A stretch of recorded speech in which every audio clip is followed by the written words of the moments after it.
Halo Sobat Bijak, balik lagi di podcast kita, kelompok 3. Dan di sini ada aku sebagai host, Najwa Permatasari dengan NIM 120. Aku Wulandari Putri dengan NIM 122. Aku Nadia Ramadhani dengan NIM 097. Aku Gia Kanzanaila dengan NIM 066.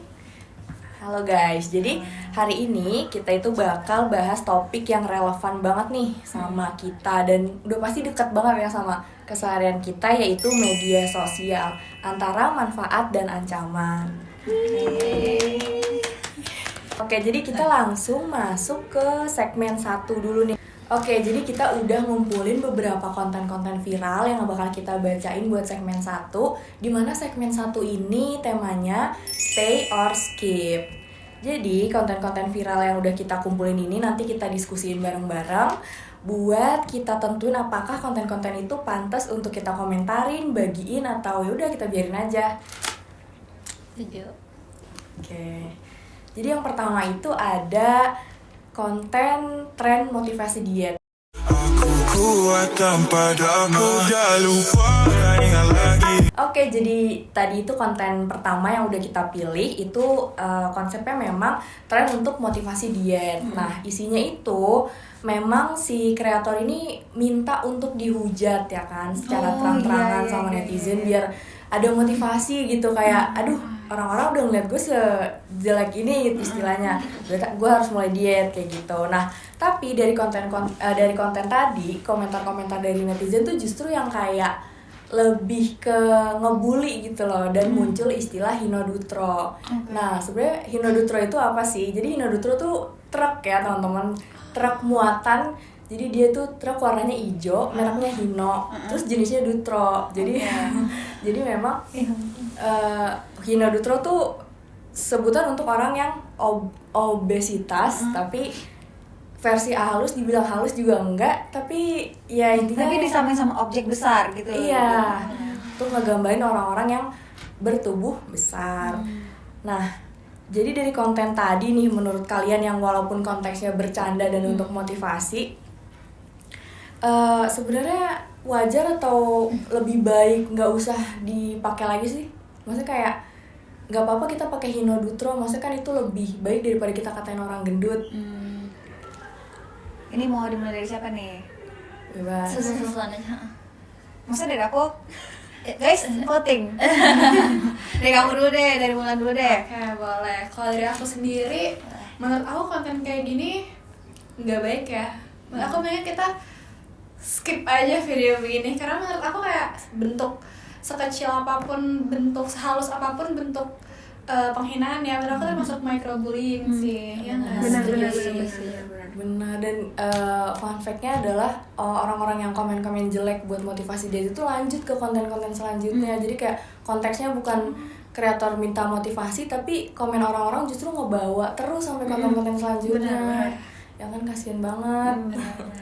Jadi ngebully. Nah, kalau Nadia sama Gia gimana nih? Soal Hinodutro dan Kalau aku sih skip ya. konten yang Karena kayak gitu.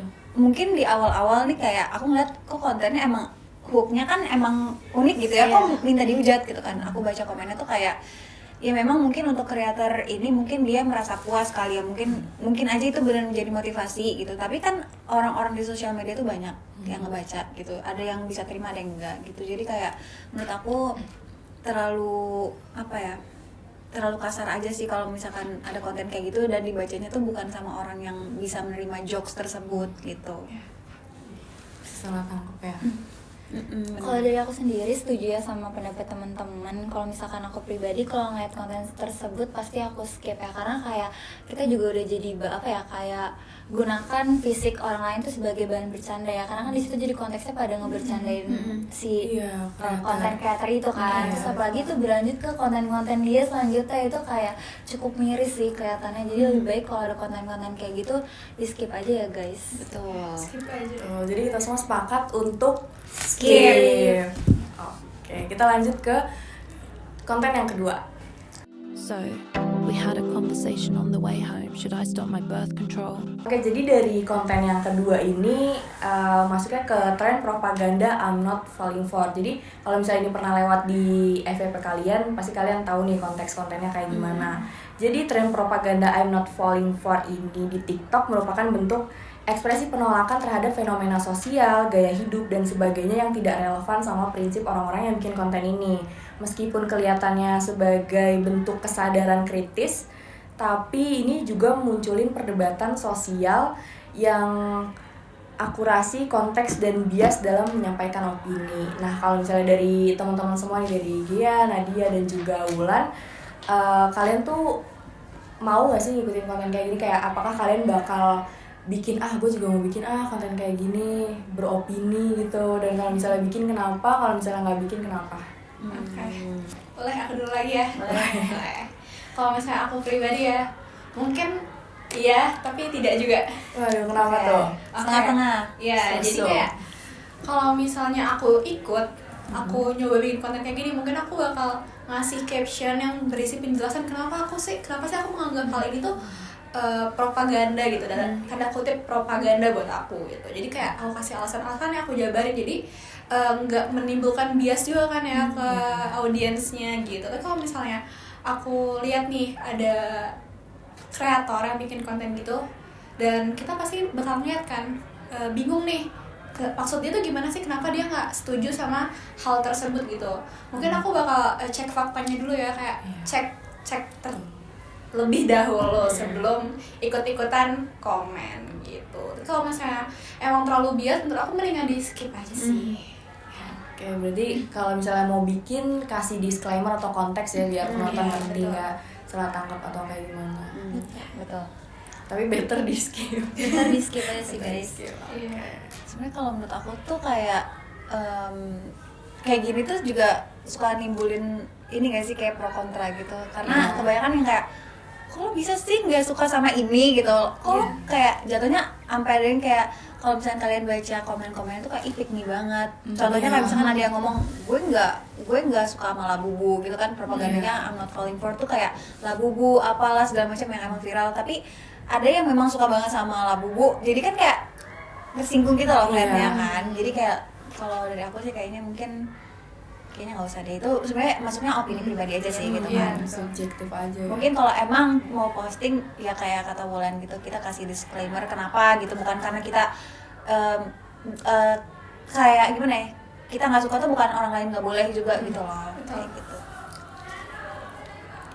Karena menurut kita jelek, belum tentu menurut orang lain jelek kan. Betul. Dan itu emang benar subjektif banget gitu, karena ya kita nggak bisa bikin orang-orang tuh ya udah setuju sama pendapat kita, atau ya benar muncul komentar aduh pick me karena dianggap nggak mau sama gitu. Kayak orang-orang lagi hype Labubu tapi kita nggak mau ikut, berarti kan kayak ih lu pick me banget kayak gitu kan. Netizen kan pasti kayak gitu. Oke, berarti kita sepakat untuk skip. Oke, karena tadi kita udah bahas soal konten viral yang bakal di stay atau di skip dari teman-teman, kali ini kita udah masuk ke segmen kedua yang ngebahas soal netizen versus netizen. Nah, kenapa sih kok netizen versus netizen nih? Karena kita bakal membacakan dua sisi komentar dari netizen terhadap suatu topik panas, lalu kita diskusiin mana sih yang lebih bijak kayak gitu. Nah, kita udah punya juga nih dua konten. Contohnya. Jadi sudah berapa hari di sini? 2 hari ya? Baru 2 hari. Oke, jadi konten yang pertama kita ngangkat soal programnya Pak Deddy, Gubernur Jawa Barat, soal bawa anak-anak ke barak gitu kalau misalnya mereka nakal gitu kan kayak. Nah, ini juga sempat menuai pro kontra di kolom komentar, entah itu dari pemerintahannya sendiri, netizen, anak-anak yang kena, dan ya mungkin kita juga nggak kena, kita nggak akan dibawa ke barak, cuma kan pasti sebagai orang yang walaupun banyak jokes kayak Pak Deddy kita mau ke barak gitu, Gen Z gabut mau ke barak gitu, tapi kita sebagai Gen Z yang usianya udah nggak bisa untuk dimasukin ke barak, kita pasti juga ikut berkomentar kan. Nah, jadi kontra dari program ini adalah dianggap istilahnya membatasi ruang gerak dari anak-anak yang pengennya ekspresif lah, karena kan anak-anak pasti pengennya eksplorasi hal-hal baru. Terus juga masyarakat dibikin apa ya istilahnya kayak bingung gitu, kenapa konteksnya tuh harus dibawa ke arah militer gitu, ke arah yang didikan militer, padahal kan banyak cara-cara lain yang bisa untuk mengedukasi anak-anak nakal ini, nggak harus dengan cara yang militer gitu istilahnya. Lebih gentle ya anak. Benar. Nah terus juga kalau misalnya orang-orang yang pro sama program ini sih, dari pengamatan Kaseto dan juga bukti yang ditemukan di lapangan, selain membentuk karakter, program ini juga memberikan alternatif dalam mendidik anak-anak. Program ini menurutnya dapat menyalurkan potensi anak-anak yang sebelumnya menemukan kendala dalam perkembangan, baik dari faktor lingkungan maupun keluarga. Oke, jadi kalau misalnya menurut teman-teman sendiri nih, ngelihat kasus barak militer untuk anak nakal, apa sih yang bisa dipelajarin? Karena kan respon masyarakat banyak nih, ada yang pro, ada yang kontra, ada yang justru ngasih saran dan masukan. Karena ternyata masyarakat tuh peduli gitu sama isu-isu kontroversial yang kayak gini. Mungkin mulai dari aku dulu kali ya, ngeliat dari isu yang ini sebenarnya trending banget ya, happening banget gitu, banyak dibahas. Tapi kalau misalkan kita pungkiri dari sisi pro kontra nih, bisa ngeliat kalau misalkan emang masyarakat tuh peduli gitu sama isu sosial, dimana terutama pada anak-anak ya, mereka tuh peduli kayak dengan mereka komentar negatif tuh bukan berarti kita bisa langsung negatif sih guys. Kayak kita tuh bisa lihat dulu kalau misalkan komentar negatif ini nih rata-rata ternyata membangun gitu loh. Mereka memberikan saran, kritikan kepada pemerintah kayak lebih baik kayak gini deh, lebih baik kayak gini, kayak gitu. Sebenarnya tuh biar bisa langsung dipertimbangin sih sama pemerintah. Ketimbang kayak kita langsung ke aspirasi mahasiswa, demo gitu kan lebih apa ya, lebih banyak lama birokrasinya. Iya, birokrasinya lebih lama gitu. Kalau misalnya dari komentar tersebut kan bisa ya kayak langsung dari adminnya yang ngebales dan langsung mungkin mereka rapatin di meeting kayak gitu. Jadi untuk sampai ke Kang Dedinya itu sendiri bisa lebih cepat gitu loh kelihatannya. Kalau dari komentar-komentar gitu sih Lebih efektif ya. lebih efektif, benar-benar efisien juga sih. Betul. Setuju sih. Aku kayaknya nggak ada komen lagi sih. Aku soalnya setuju sama Nadi. Setuju sama Nadi. Setuju. Bener sih. Semua juga setuju sama dia. Gue yang harus berkomentar. Iya, menurut kamu sendiri gimana nih? Iya. Sekali-sekali deh. Kalau misalnya menurut gue sendiri dibawa ke barak ini jujur agak terlalu berlebihan sih, Too karena much memang ya. arahnya kan ke militer dan kita tuh nggak tahu gitu lah anak-anak yang dibawa ke sana yang memang alasan mereka nakal tuh apa. Takutnya anak-anak nakal ini kan punya trauma yang kayak dikerasin gitu, kayak istilahnya didikan VOC kayak gitu kan. Anak-anak sekarang kan banyak yang istilahnya aduh trauma gitu-gitu, ntar dibawa ke barak malah nge-trigger traumanya gitu. Iya, Takutnya benar kan. sih. Jadi kayak better kalau misalnya menurut aku sih dicari cara lainnya. Cuma memang kalau misalnya untuk menyampaikan saran dan ngelihat respon masyarakat yang bagus, ngasih saran dan masukan sih itu emang oke sih ya untuk biar langsung sampai ke Pak Dedi dan langsung diproses untuk program-program selanjutnya. Jadi kita langsung ke konten kedua. Oke, tadi adalah penjelasan soal konten kedua kita untuk netizen versus netizen. Nah, konten tadi tuh ngebahas soal review brutal nih, tren review brutal atau marketing versus quality. Nah, biasanya review brutal ini adalah keyword yang dipakai untuk istilahnya Hanes review ya, Hanes review. Tapi seiring dengan berjalannya waktu, karena mungkin brand-brand ngelihat konten-konten yang organik kayak gitu rame, jadi mereka manfaatin keyword review brutal itu untuk black campaign. Benar kan. Akhirnya jadi kayak wah disalahgunain ini sama marketing. Tadinya kan orang-orang kan istilahnya misalnya cari review brutal produk apa, mereka kan pengen cari yang istilahnya real gitu, berdasarkan fakta, berdasarkan review mereka sendiri. Tapi ternyata disalahgunain sama brand-brand yang akhirnya jadi black campaign. Brand-brand nakal lah ya. Iya. Sebagai netizen dan pengguna make up juga skincare nih, kira-kira gimana sih tanggapan teman-teman soal review brutal ini? Karena kan seringkali keyword tadi dijadiin Hanes review kan. Nah, kira-kira gimana tuh? Sebenarnya boleh dari aku? Boleh. Jadi sebenarnya tuh karena kita kan cewek-cewek emang pasti kalau mau beli make up, skincare gitu kan pasti carinya sekarang ya di TikTok lah, di mana lagi gitu kan, atau enggak kayak cari review-review Shopee atau enggak YouTube lah. Tapi pasti paling gampang tuh nyarinya di TikTok. Sebenarnya boleh aja kita cari keyword kayak gitu, cuman mungkin kita lebih jeli lagi gitu loh, karena sekarang udah banyak banget tren yang review brutal atau kayak marketing versus quality gitu-gitu yang dijadiin black campaign sama brand gitu. Kayak harus lebih hati-hati banget sih. Dan sebenarnya aku punya tips juga, kalau boleh kasih tips, kalau misalkan kita lagi searching nih, terus misalkan ada satu produk nih, misalkan salah satu moisturizer disanjung-sanjung banget, terus kita ngelihat ke bawah-bawah lagi atau kita lihat reviewnya lagi, itu masih ada yang kayak gitu juga bentuk kontennya, itu bisa jadi berpotensi untuk salah satu kayak black campaign gitu loh. Jadi kayak gampang lah, kayak nggak mungkin satu black campaign tuh satu konten doang, pasti ada beberapa yang ngepost kayak gitu juga gitu loh. Jadi lebih gampangnya gitu ya, pokoknya kita lebih teliti lah untuk ngelihat review-review yang ada, walaupun itu judulnya review jujur banget, review brutal banget gitu-gitu, kayak tetap aja sih harus ada berpikiran kritis juga dalam melihat review orang gitu ya. Gitu. Boleh guys dicatat untuk tips dari Gia. Harus. Kalau dari Wulan dan Nadi, Aku boleh tambahin sedikit deh. boleh. Kalau menurut aku sebagai content creator pun kayaknya content creator itu harus lebih bijak ya dalam memilih campaign yang ditawarkan gitu ya. Benar, kayak benar, misalnya benar. ada brand yang ngajak buat gini banget nih, kayak ya dipilih-pilih lagi Iya lah. benar, gitu. harus disortir sih, benar.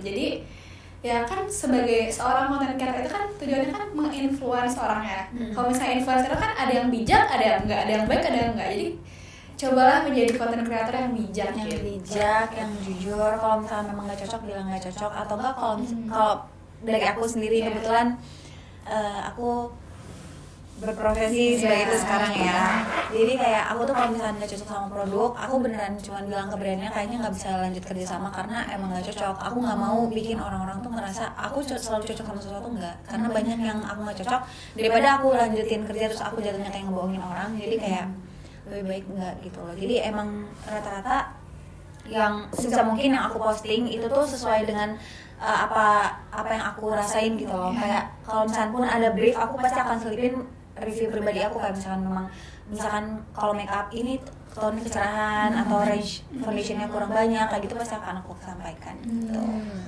Keren. Gitu sih. Kita semua harus bisa kayak gitu nggak sih? Kan sekarang kan bikin konten tuh gampang banget, tapi yang susah itu bikin konten yang baik, bijak, dan bagus. Oke, jadi tadi kita udah diskusi seru banget sama Nadi, sama Wulan, sama Gea soal konten-konten yang viral, soal netizen versus netizen, dan Gea, Wulan juga tadi udah ngasih tips-tips gimana sih caranya untuk menghindari konten-konten yang kayaknya lebih ke mengarah ke hoax kayak gitu ya. Nah, karena kita udah berada di ujung acara kita pada podcast kita kali ini, aku mau dong tips dari masing-masing teman-teman, dari Gia, dari Nadi, dan dari Wulan soal bijak bermedia sosial. Oke, mungkin mulai dari aku ya. Kalau aku sekarang yang bisa aku kasih tips ke kalian, mungkin kalau misalkan kalian sering scroll media sosial, langkah baiknya mulai sekarang tuh ninggalin jejak positif, dimana kayak konten-konten yang kalian temuin itu kalian bisa kayak sebarin kayak hal-hal positif, komen-komen hal yang bisa kayak nge-boost mood orang di hari itu gitu, yang baca komentar, yang baca komen itu. Jadi kayak itu juga salah satu dalam bijak bermedia sosial sih, dimana kita bisa kayak sebar kebaikan gitu loh ke banyak orang, seperti itu. Betul, setuju sih. Oke, kalau dari Gia dulu atau Wulan dulu? Bebas. Yaudah.